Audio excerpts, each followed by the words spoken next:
Мен кіші топ тәрбиешісі бүгін сіздерге балалардың экологиялық мәдениетін қалыптастыруде жасыл технологиялар мен жасанды интеллект құралдарын біріктіре отырып жүргізіп жатқан жұмысымызды таныстырғым келеді. Мектепке дейінгі жаста баланың табиғатқа деген сүйіспеншілігі қалыптасады. Сондықтан біз әрбір оқу әрекетінде табиғатты қорғау идеяларын ойын арқылы үйретеміз. Біздің топта балалар күн сайын өсімдіктерге күтім жасап, гүлдерді суарады, су мен жарықты үнемдеуді үйренеді.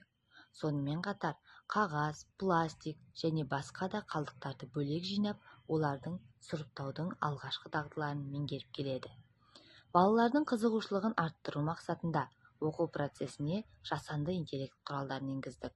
ChatGPT көмегімен экология тақырыбында ертегілер, жұмбақтар, тақпақтар мен қызықты ойындар дайындаймыз. AI арқылы табиғат кейіпкерлері сөйлеп, балалармен диалог жүргізеді. Бұл олардың сабаққа деген қызығушылығын арттырып, танымдық белсенділігін күшейтеді.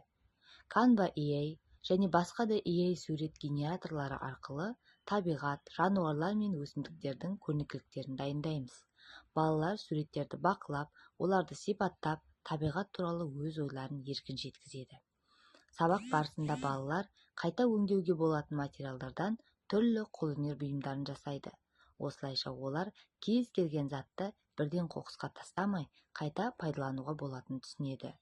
Жүргізілген жұмыстардың нәтижесінде балалар табиғатты қорғаудың маңызын түсінеді, қоқысты сұрыптауды үйренеді, өсімдіктерге қамқорлық жасайды, суды және электр қуатын үнемдеудің қажеттілігін біледі. Табиғатты аялау әр адамның міндеті екенін түсінеді.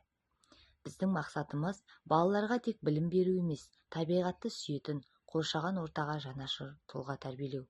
Жасыл технологиялар мен AI құралдарының үйлесімді қолданылуы оқу үдерісін қызықты, көрнекі және тиімді етеді.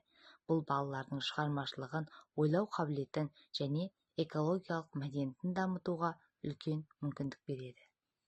Жасыл технологиялар мен жасанды интеллект құралдарын кіріктіру балалардың экологиялық тәрбиесін жаңа деңгейге көтереді. Заманауи технологиялар білім беруді қызықты әрі тиімді етсе, табиғатты қорғауға бағытталған іс-әрекеттер балалардың жүрегінде қоршаған ортаға деген сүйіспеншілікті қалыптастырады. Табиғатты қорғау әр қайсымыздың міндетіміз, ал сол жауапкершілік сезімі балабақшадан басталады.